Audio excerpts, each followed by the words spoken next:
of people are so driven. I have to be a network. I have to be a network because that's how I can serve people better. That's how I can be competitive. And when the insurance world is set up as an assembly line, you get paid crap. You now have to take 4 times more ladies. You lose your quality of care. You lose your identity of what you're trying to create. And then the midwives get burnt out. Like, we aren't meant to give care to the assembly line of what the hospital's insurance world is set up to.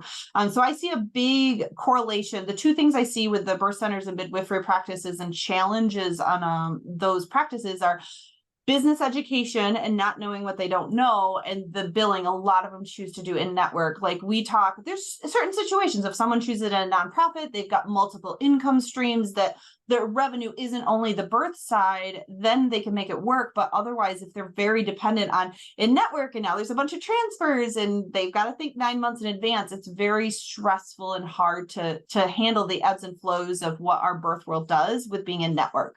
So that's a big thing. We talk about out of network, we talk about cash, we talk about low income sliding fee schedules, because every week a birth center opens, another one closes. This is that sustainability. I'm like, no, stop saying sustainable. Let's make midwifery sustainable. Like, I dream of 99% of the birth centers being around for 50, 100 years and 5 generations of midwives. We need, I have an extensive background with birth center education of how do you sell your birth centers strategically? How do you plan? It's not, I'm burnout and I'm going to exit in 3 months. And if you don't find me anybody, I'm closing. And now there's no one serving the community. You got to plan 2 to 5 years. You got to really get your system in line so that you can exit. And most people just don't think that far ahead. They're usually paycheck to paycheck and not even do their budgets, let alone. So there's baby steps. I want to get midwifery too. I'm very excited for the future, but we've got to start somewhere. I want to call it, like, we got to coin this, Sandra. It'll be the business midwife Maslow hierarchy of needs. Until we get the midwives out of survival and flight or flight, I can't talk to them about big identity and dreams and thriving. So we've got to make them so that these hemorrhaging holes in their practice get some good, strong Band-Aids on it, so they feel like they can breathe a sec. And get a vacation once in a while. Like, those are the goals at stage 1. So. Yeah. So I like the concept about thriving versus being sustainable. Yes.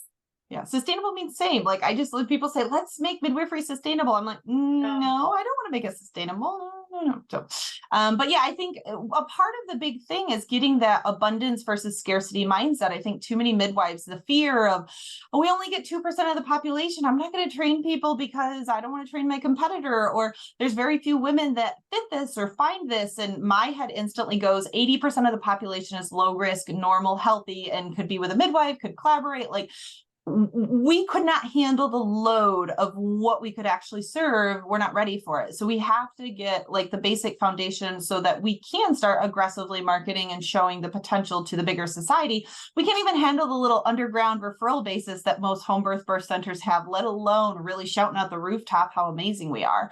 COVID, oh my gosh, I can tell you, I wish we had more data. This is the part that drives me crazy too. I've just got more of stories and in testimonials, the amount of 50-year-old plus midwives that have retired the last 18 months has been astronomical. And I think, Sandra, you can talk about it too in Canada.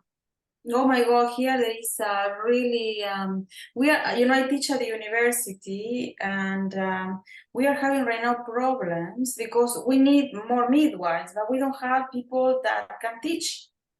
Because most of the midwives are retiring, or they don't have the time to teach because they are so burnout or so consumed with client care that they can't do it. So you need to rely more in technology, right? Use more technology like simulation, virtual reality, augmented reality, those things that right now programs need to incorporate into their curricula, which is also expensive.